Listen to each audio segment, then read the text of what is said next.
ठाण्यातील भाजपचे उपाध्यक्ष संजय घाडीगावकर यांनी राजीनामा दिल्याची माहिती आहे।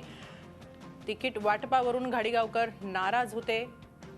वाघ एस्टेट परिसरातील 16 जागा अपक्ष म्हणून ते लढवणार आहेत। काही दिवसांपूर्वीच त्यांनी भाजपमध्ये प्रवेश केला होता, मात्र तिकीट वाटपावरून ते आता नाराज आहेत आणि 16 जागा अपक्ष म्हणून ते लढवणार असल्याचं समजते। आपण याबाबत अधिक माहिती घेऊया आमचे प्रतिनिधी कपिल राऊत यांच्याकडून। कपिल, अगदी काही दिवसांपूर्वीच भाजपमध्ये आलेले घाडीगावकर हे इतके नाराज का झाले की 16 जागा आता ते अपक्ष म्हणून लढवणार आहेत? नेमकं काय घडलंय?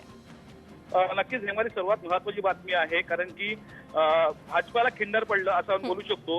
वाघेश परिसरामध्ये भाजपाला जिवंत करणारा एकमेव माणूस होता संजय घाडीगावकर आणि त्यांनी त्याच्या इच्छुक उमेदवार मागितले होते आणि पॅनल स्ट्रॉंग करायचं ठरवलं होतं। परंतु काही हितसंबंध जपत जी कोर कमिटी आहे आणि आर्थिक संबंध जपत कोर कमिटीने पॅनल जे आहेत ते कमकुवत केलेले आहेत। म्हणजे 2 स्ट्रॉंग तर 2 कमकुवत, 1 स्ट्रॉंग तर 3 कमकुवत असे पॅनल तयार केलेले आहेत। त्यामुळे ज्यांना 6 तिकीट दिलेली आहेत त्यांनीही आज राजीनामे दिले, ज्यांना तिकीट मिळाले त्यांनी राजीनामे दिलेले आहेत आणि सर्व अशा जवळपास 50 ते 100 कार्यकर्त्यांनी आज राजीनामे दिलेले आहेत आणि ते वेगळे अपेक्षित एक ग्रुप तयार करणार आहे 16 जणांचा आणि वेगळं लढणार आहेत। त्यामुळे भाजपाला मोठा फटका बसला वाघेश परिसरामध्ये असं बोलू शकतो।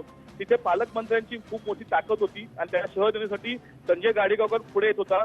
मागच्या इलेक्शनमध्ये पोटनिवडणुकीमध्ये भाजपाची सीट त्या परिसरातून काढली होती ज्या परिसरात पालकमंत्री आहेत। त्यामुळे संजय घाडीगावकरची ताकद वाढत होती, भाजप त्या ठिकाणी वाढत होती। परंतु असा टर्न घेतल्यामुळे संजय घाडीगावकरांनी भाजपाची ताकद पुढे अर्धी झाली असं बोलू शकतो। धन्यवाद कपिल, आपण दिलेल्या या सविस्तर माहितीसाठी। झी 24 तास रहा एक पाऊल पुढे।